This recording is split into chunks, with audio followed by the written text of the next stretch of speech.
You talk about a bridge. And that bridge is established in the Gambia for Gambians. But there is a debate as to what should be done with that bridge. And you are told that there is what is called asset recycling. What does that mean? You are told that the company Africa 50 is an African company. It's not interested in profits. And therefore, whatever they request, the nation should give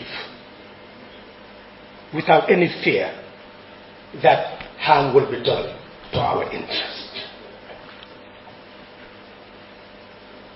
That is why we emphasize that a try and error system of managing a state cannot achieve the purpose of being a self-reliant economy.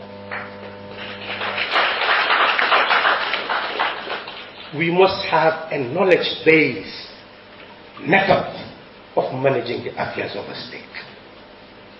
And we are starting from there so that you can see the enormity of your task as employee members, as employee leaders, as people aspiring to be in charge of the destiny of our homeland. Not only Gambia, but also beyond the continent and the world. It is very clear that airports, ports, bridges, these are all national assets.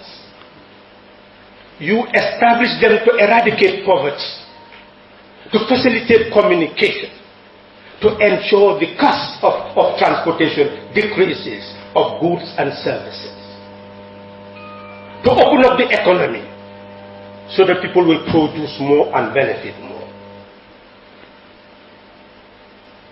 So if you have a group of people telling us that that bridge should be transformed into an asset where you give it to others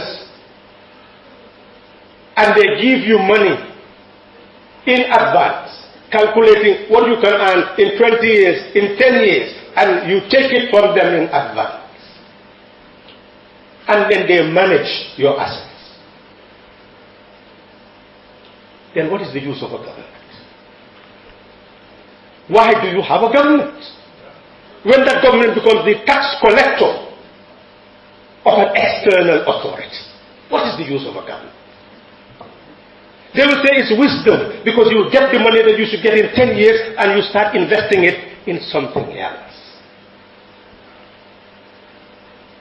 But why are we a country? How do we mobilize resources to be able to facilitate investment into development?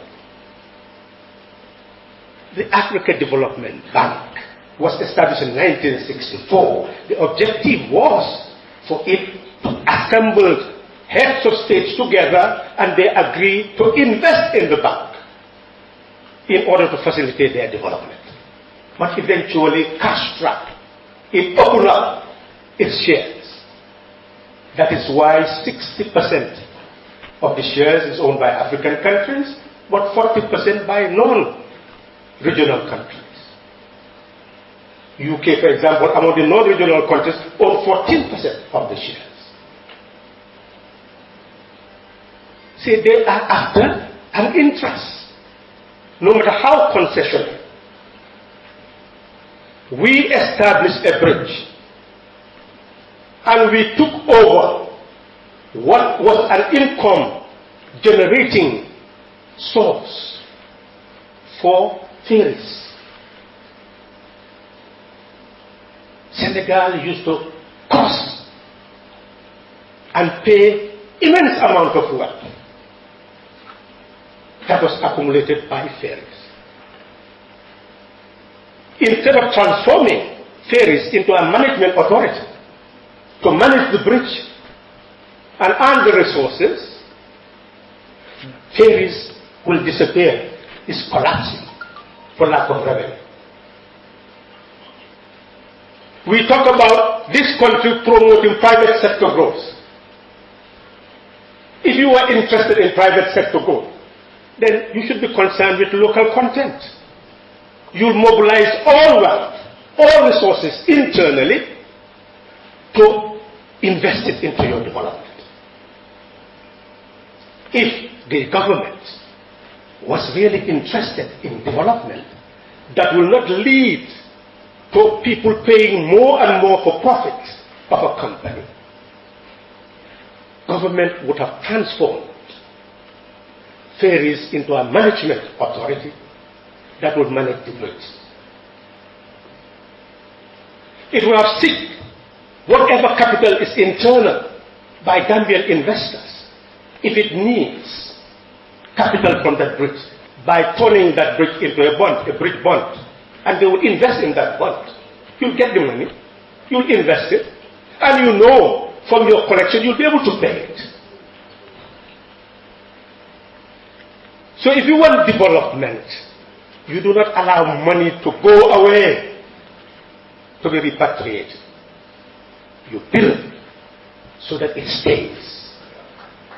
You build your capacity. So a meeting at a time, when your local government, your central government, have nothing to offer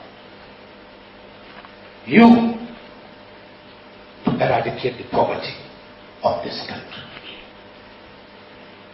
That is why our meeting is very critical.